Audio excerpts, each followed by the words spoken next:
Did the Eagles' problems prove that last year was just fluky for Philly? They were not fluky last year. They got a little lucky, but there's a big difference. Almost every team that has ever won the Super Bowl has gotten a little lucky. The ball has to bounce your way a little because you're playing other good teams. And if the ball bounces their way, or they're a just key blessed. call here or there, or you avoid injury, that's how it goes. Look, were they likely to repeat as Super Bowl champions? Of course not. Even the favorite is never the favorite. They're just the odds-on favorite. They're still 3, 4, 5 to 1 against at best, right? The Eagles last year. Let's look at this year. Let's look at what's going on this year. They return an injured and still developing quarterback. Their line is banged up, particularly their tackles. Their 2 best linemen, when they're on the field, are banged up.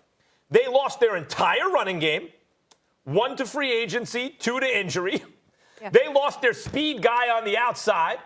They lost their offensive coordinator, and they lost their quarterback coach. So that's what happens after you win a Super Bowl. And then they lost a few close games that were going there. Remember when the Raiders won like 11 games a couple years ago?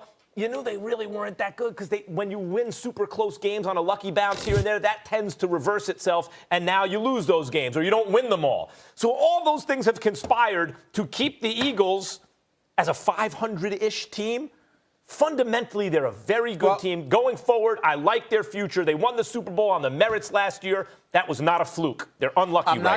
I'm not going to disrespect them by saying it was a fluke, but it damn sure looks that way right now. Let's just call it like it is. When you look at Doug Peterson right now, see, I'm going to put it for 2 reasons. Number one, just so you know, Damien, in all seriousness, I'm one of those people who has firmly believed there might have been a different result last year if the Minnesota Vikings hadn't locked up the luckiest play I'd seen since the Immaculate Reception in the 70s with Franco Harris and the Pittsburgh Steelers against the Oakland Raiders. I mean, talk about luck last year when Stephon Diggs caught that touchdown pass because of Case Keenum and all of this stuff. I forgot I think it was Lattimore that forgot to just tackle the damn dude, just forgot, for crying out loud. Having said all of that, I believe if Drew Brees had showed up to Lincoln Financial Field in that NFC Championship game instead of Case Keenum, we might have had Drew Brees going up against Tom Brady in the Super Bowl.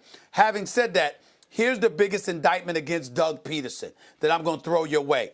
Max Kellerman, Damien Woody, from 2009 to 2010 with the Philadelphia Eagles, Doug Peterson was something called an offensive quality control coach.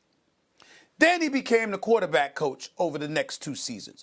Then he got the job as the offensive coordinator with the Kansas City Chiefs for 3 years under Randy Reid before landing as the head coach in Philadelphia.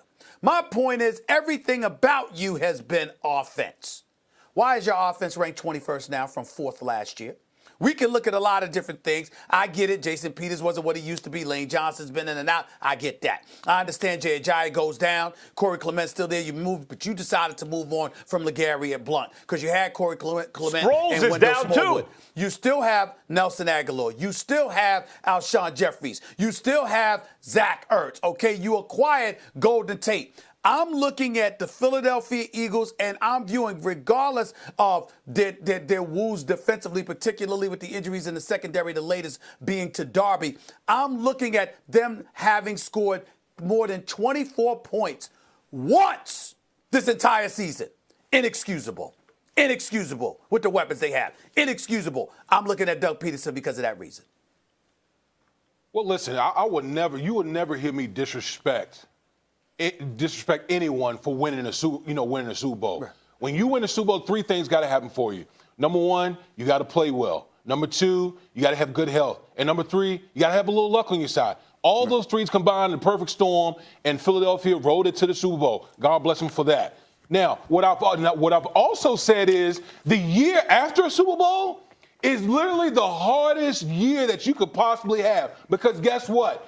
Every team plays you like it's their Super Bowl. So regardless of what a team's record is, what you see on film is not necessarily what you're going to go out there and play. And Philadelphia is finding out what a lot of other teams have found out in the past. The Patriots have been the only team in recent memory that's repeated as Super Bowl champions. Why? Because it's hard to win the year after the Super Bowl. Combined with the fact that they have injuries on the offensive line. They got departures. All these things that chip away from the team that won the Super Bowl last year, and this is what you have. Now, I'm not going to let Doug Peterson off the hook because he's an offensive-minded head coach, and you need to figure it out when you got a stud quarterback in Carson Wentz who seems to be finding his way. But again, it's hard in the National Football League. You don't see it happen often for a team to go back and try to repeat because there's so many things just mounted up against you as a team. Doug Peterson, by the way, Stephen A., like Bill, how many Super Bowls did Bill Parcells win without Bill Belichick? But Bill Parcells is a great coach, and we know this. Of course, if you lose a very talented coordinator, especially in the area that you're known for, it's going to hurt you at least in the short run. I think Peterson's a good coach. I think the Eagles' future is fine, and that was not fluky last year.